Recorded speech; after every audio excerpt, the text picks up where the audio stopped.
Halo semua, apa kabar? Ya, berjumpa lagi dan saya Erwin Supandi dari Winstocks Indonesia. Senang sekali ya bisa berjumpa kembali mengawali minggu ini dan Bapak Ibu semua. Bagaimana nih trading pagi ini, siang ini gimana nih? Ya, ada cuan, dapat cuan. Ya, saya harap Bapak Ibu semua dapat cuan hari ini ya.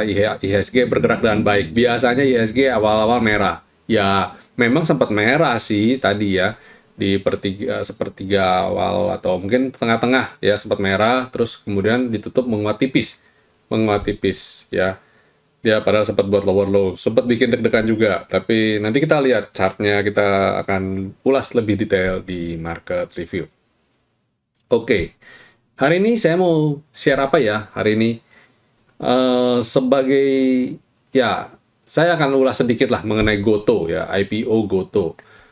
Tapi saya nggak akan share prospektusnya karena kalau saya share prospektus nanti banyak yang lebih ingin untuk beli IPO-nya. Ya, itu udah kejadian di beberapa kali saya ulas secara detail jadi kelihatan menarik. Mungkin tipikal sales kali saya ini ya. Tapi gini, saya mau mengulas pada dasarnya memang IPO perusahaan yang mau IPO pasti akan menampilkan sisi baik. Semua pasti di dalam prospektus akan menampilkan sisi baik. Apa yang sudah mereka lakukan sebelum dan sesudah dan yang akan datang mereka ulas yang baik-baik, semua yang baik-baik. Dan tantangannya sedikit sekali yang mengulas mengenai tantangan dan ya saya akan sedikit sedikit aja ulas kita seperti kayak review komparasi gitulah kira-kira ya. Jadi Goto ini seperti yang Bapak Ibu ketahui adalah gabungan dari dua perusahaan yang di kolaps ya untuk menjadi IPO bareng padahal dua perusahaan ini berdiri sendiri. Ya, kalau mereka bilang oh ini udah merger dan sebagainya apa sebagainya. Nah, itu komposisinya saya belum melihat sampai sedetail itu. Tapi kita anggaplah ini menjadi satu entitas ya yang mana menurut saya dia tidak benar-benar integrate. Dia tidak benar-benar integrate. Berbeda kayak waktu itu Bukalapak IPO, ya Bukalapak saja. Nah, ini Goto, Gojek, dan Tokopedia. Pikiran kita ini bakal IPO mega mega jumbo ya.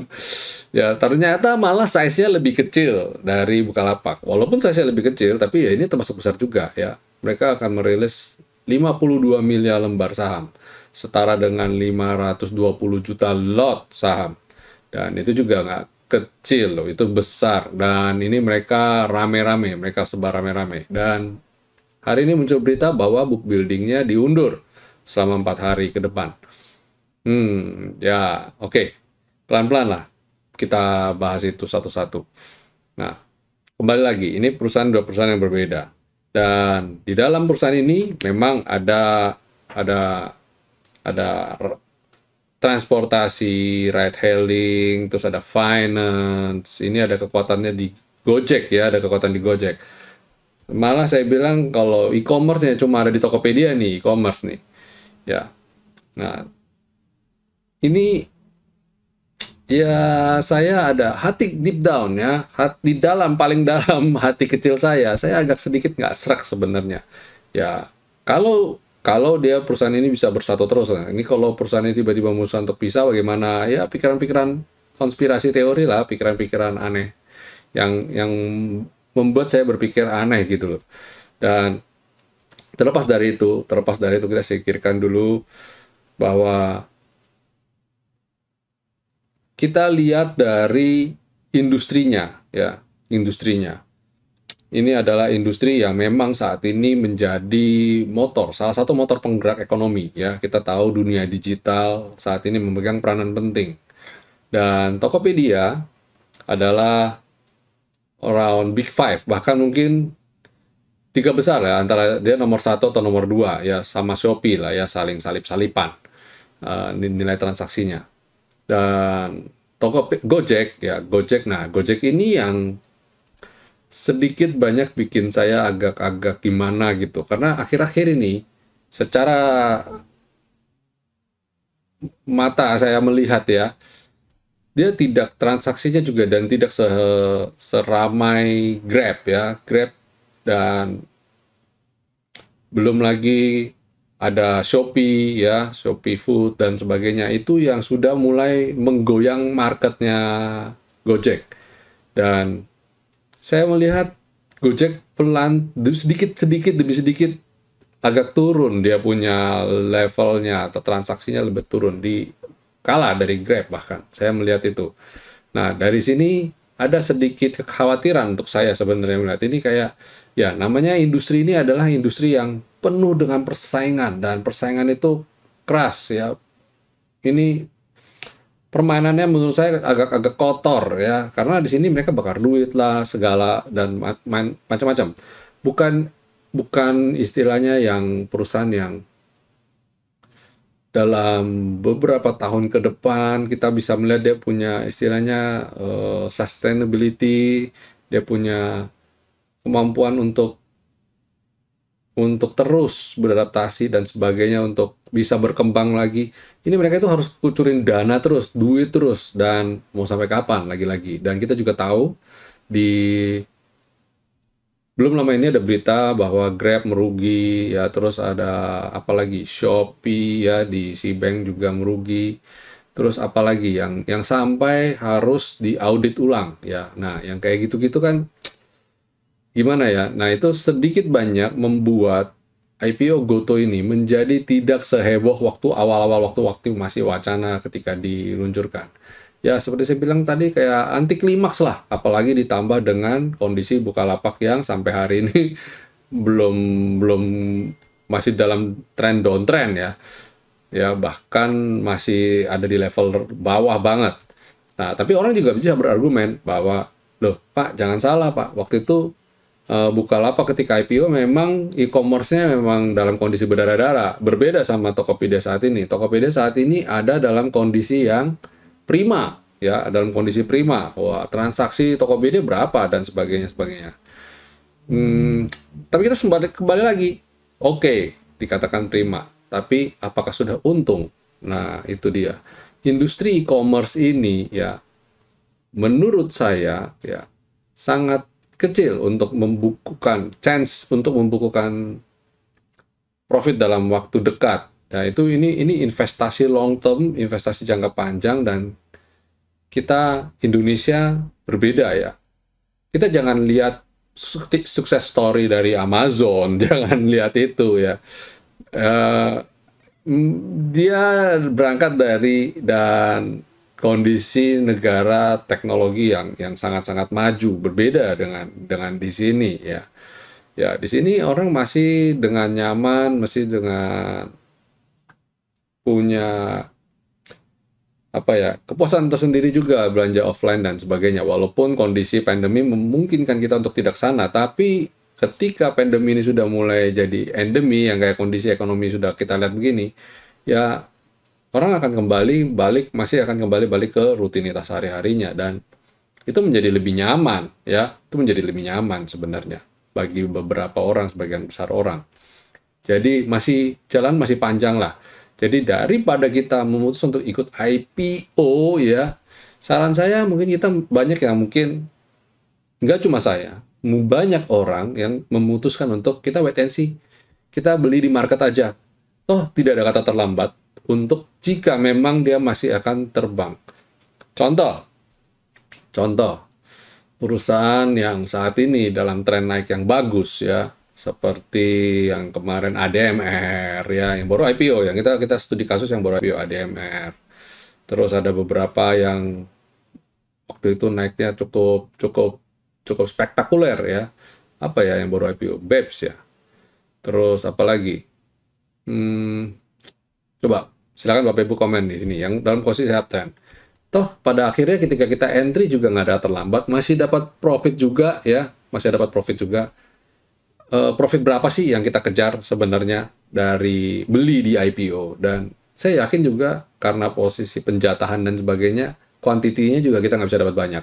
Malah saya bilang kalau Bapak Ibu ngotot all in di IPO dan kuantiti banyak, itu malah semi gambling. Karena kita tidak tahu apakah hasil IPO ini akan membuat pergerakan sahamnya naik dengan spektakuler. Ya, kita pasti berharap investasi kita naik dengan baik, pasti. Tapi lebih baik kita menginvestasikan uang kita untuk perusahaan yang memang track record-nya sudah terbukti, setidaknya dalam kurun waktu 3 tahun terakhir dalam tren naik yang bagus. Ya. Lebih bagus lagi kalau dalam tren 5 tahun terakhir naik bagus. Ini kita kalau berbicara mengenai all in loh ya, investasi all in loh ya.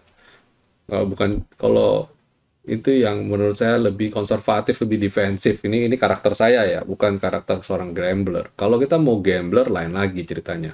Ya, trading aja saham gorengan. Mending saat ini yang sedang lagi hype, apa? Tinggal ikutin aja itu. Ya, nggak usah ikut yang IPO. Saat ini banyak yang lagi hype. Kemarin yang lagi hype, ketika komoditi, mudah buat kita untuk bisa dapat profit 40-an% dalam beberapa hari. Lagi hype tuh komoditi kemarin, batu bara, nikel, sebutin aja ya, dalam waktu berapa, nggak sampai sebulan 40-an% gitu. Itu aja, ikutin gitu aja, trading begitu aja, nggak perlu sampai ikut IPO-nya. Oke, ya, semoga apa yang saya bagikan ini cukup bisa memberikan wawasan, salah satu input lah buat Bapak Ibu. Saya dan juga tidak mau mengulas terlalu dalam lah. Karena saya kembali lagi, keputusan semua saya kembalikan ke Bapak Ibu yang ingin berinvestasi di IPO Gotoh ya. Oke. Dan kita sekarang balik ke market review, apa yang sedang terjadi di kondisi saat ini ya. Ya, oke, nah ini tadi buka. Sorry, saya sempat lihat Bukalapak, lihat kondisi terakhir kayak gimana sih. Ya hari ini oke sih, kemarin sempat oke ya, karena selendang turun lagi, hari ini udah bisa masuk ke dalam selendang, tapi belum bisa mampu naik lagi. Saya bilang sih masih selama masih di bawah 300-an masih belum oke, walaupun chance untuk naik oke nggak? Terbuka nggak? Terbuka. Tetap terbuka, cuma yang saya nggak senang adalah dia dari kayak gini nih, dari sejak IPO sampai hari ini, turunnya udah nggak karu-karuan ya. Dulu IPO di harga 850 atau pembukaan ini ada di harga 1000, langsung dia lompat jebret dari 800-an IPO, dan sekarang hari ini ada di 280-an ya, 280-an. Turun mungkin sekitar 75%-an ya. Ya cukup sadis sih saya bilang. Ya. Jadi ngapain kita invest di kayak gini ya? Janganlah ya. Oke. Ya, komposit kita bagaimana komposit? Nah, ini dia. Nah, komposit menarik, dan ini saya bilang salah satu pertanda yang bagus mengawali minggu. Rebound dari selendang ya, dia rebound, tidak buat lower low, candlenya hijau, walaupun hijaunya doji ya. Ya, itu tanda masih indecision akan kemana arah indeks di mengawali minggu ini. Tapi saya lihat ya, potensi rebound terbatas dan koreksi terbatas masih terbuka lebar. Dan seperti saya sudah bilang, seringkali di bulan Maret tipikalnya adalah market cenderung koreksi. Nanti kita belanja di bulan ini, dan di bulan Mei kita sell on Mei ya. Jadi ya trading itu nggak mesti harian juga ya, dalam 2 bulan 3 bulan itu masih termasuk trading pendek buat saya ya. Yang medium term itu setengah tahun sampai mungkin around 2 tahun ya, itu atau 1 tahun gitu, 1,5 tahun itu invest medium. Kalau long term lah itu udah invest yang bertahun-tahun lah ya, di atas 3 tahun itu long term, itu ya bicara long term.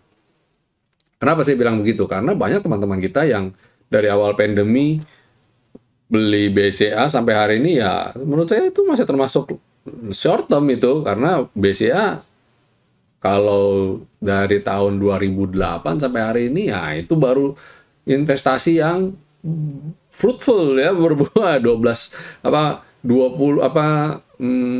tahun ya.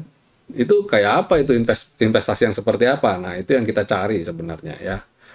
Oke, dan composite hari ini masih ya, bergerak undecision, dan asing membukukan net sell minus 381,3 miliar ya, asing di masih net sell hari ini, tapi it's okay ya. Kemarin-kemarin dia net buy dengan oke, dan hari ini net sell sedikit, dan transaksi hari ini termasuk kecil, jadi jangan terlalu dianggap. Transaksi ini hanya cuma 10,8 T aja ya, padahal kemarin-kemarin di level 14-an T. Bahkan sempat 20 T, 19 T, dan hari ini cuma 10 T. Jadi nggak usah terlalu, ya biasa lah, hari Senin biasa. Dan kalau lihat kayak gini, saya lihat besok berpeluang lanjut menguat ya, bisa berpeluang lanjut menguat, dan dengan potensi pelemahan terbatas di level 6.890-an ya. Jadi selama masih bertahan di atas level 6.900 ya masih oke lah ya, masih ada di 6.890-an masih oke ya. Waspadai jika turun di bawah 6878. Nah, itu udah waspadai ya di level ini. Kelihatan banget kok. Jadi IHSG kalau satu hari turun 1%, nah itu agak ngeri-ngeri sedap ya. Kalau hari ini sih saya lihat masih oke-oke aja. Oke, bagaimana sektoralnya, kita coba cek. ADX Basic ya masih di resistennya, masih bergerak di sini ya. Nah, ini masih sideways. Nah, ini potensi untuk koreksi. Makanya saya tadi juga bilang hati-hati, kalau dia nggak sanggup menguat, dia akan koreksi terbatas di level ini. Jadi potensi koreksi masih ada ya. Secara saya sudah bilang tadi di bulan Maret potensi koreksi juga ada. Nah, ini tapi consumer cyclicals menarik dicermati, dia anti badai rupanya ya, masih berusaha untuk menguat. Sektor energi bergerak sideways, tapi candle-nya sebenarnya ada di atas, mencoba untuk naik, tapi dia tertahan. Boleh dipantau besok kayak sektor energi bisa naik, karena ketika saya buat ini, posisinya harga oil menguat ya, tapi harga batubara masih belum. Sektor finance, wow, bisa pas banget ya, ketemu garis saya ini langsung dekoreksi ya, kebetulan saja mungkin. Terus tertahan di level selendang, moga-moga dia bisa comeback naik lagi. Secara ini support kita, tapi kalau dia mau turun lagi, ya batasi resiko jika dia jebol ini sih. Tapi pada dasarnya dia sih masih bergerak di range ini sih. Masih bergerak di range ini.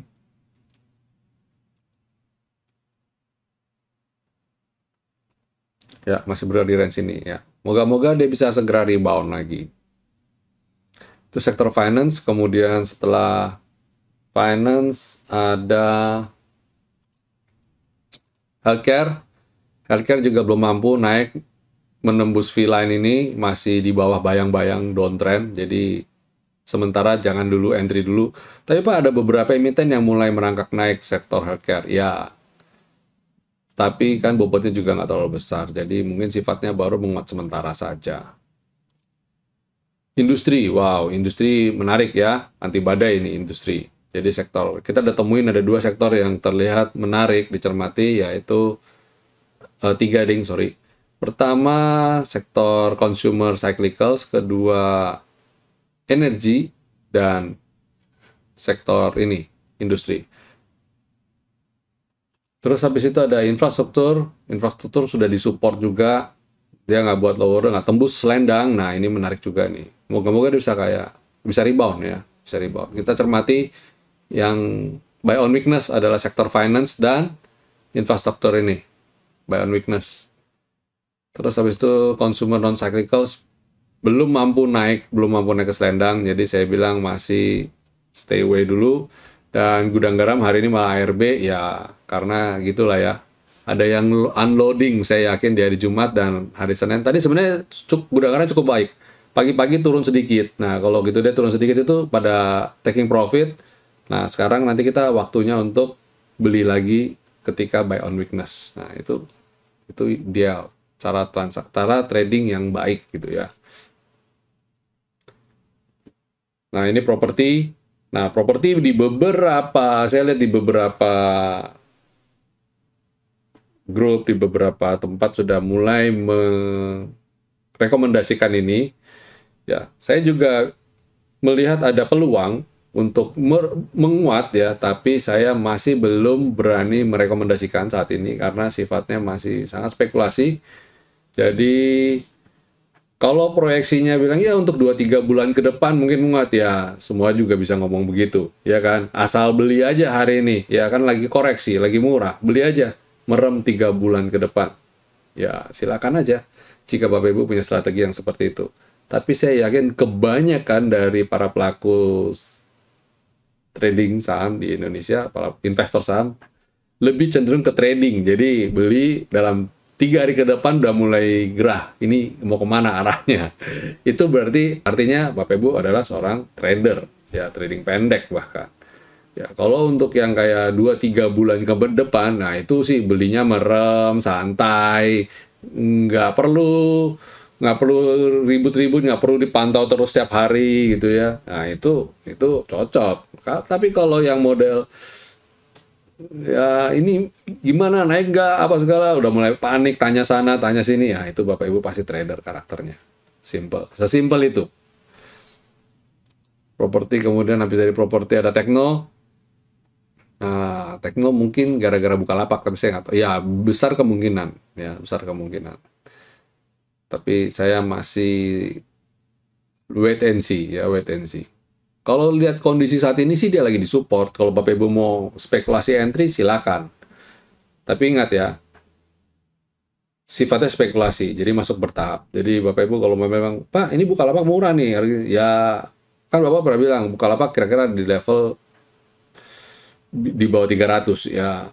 Kalau sekarang udah di bawah 300 dan mau beli untuk nyicil, ya silakan aja ya. Tapi jangan nanya lagi nanti kalau kok lama nggak naik-naik dan sebagainya, ya itu resikonya. Terus habis itu sektor transportasi, nah ini ya kita dalam beberapa waktu kemarin juga sudah lihat ini peluang, dan hari ini salah satu penopang indeks yang maksudnya yang bikin rame ya ini salah satunya. Jadi berarti ada 4 yang kita bisa cermat itu. Lihat, ada consumer cyclicals, energi, industri, terus transportasi ini. Nah, 2 yang tetap harus selalu dipantau. Pertama adalah finance, ini harus selalu dipantau. Kalau koreksi, mungkin saya bilang cicil beli. Terus kemudian ada infrastruktur, yang saya lihat tidak buat lower low dan mulai tertahan di support. Itu silakan dicermati juga.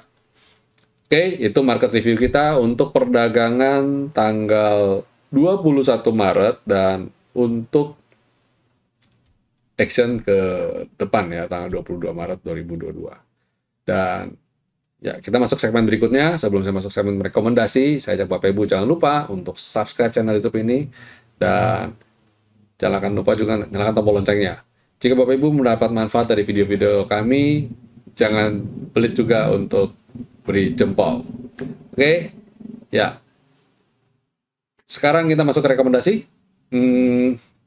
Pertama, yang saya mau rekomendasiin Bapak Ibu ke depan besok adalah MTech. Wah, ini menarik nih MTech nih. Karena apa? Ini saya melihat ada pola double bottom di sini. Dan dia sempat naik, terus dia koreksi, dan dia mau pelan-pelan naik lagi. Nah, biasa lah ya. Nggak mungkin dia langsung habis double bottom langsung brrrr naik. Belum tentu. Dia nggak selalu begitu. Jadi dia bisa berpeluang.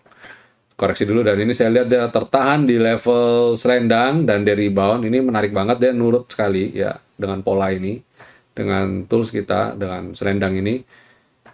Jadi besok jika mampu naik di atas 2260, silakan diatur strateginya untuk beli dengan target sementara ke level ini dulu, T1 2370 dan 2490 ya. Oke, itu MTech. Terus kemudian ada ASA. Nah, ASA ini mencoba untuk keluar dari area downtrend ya.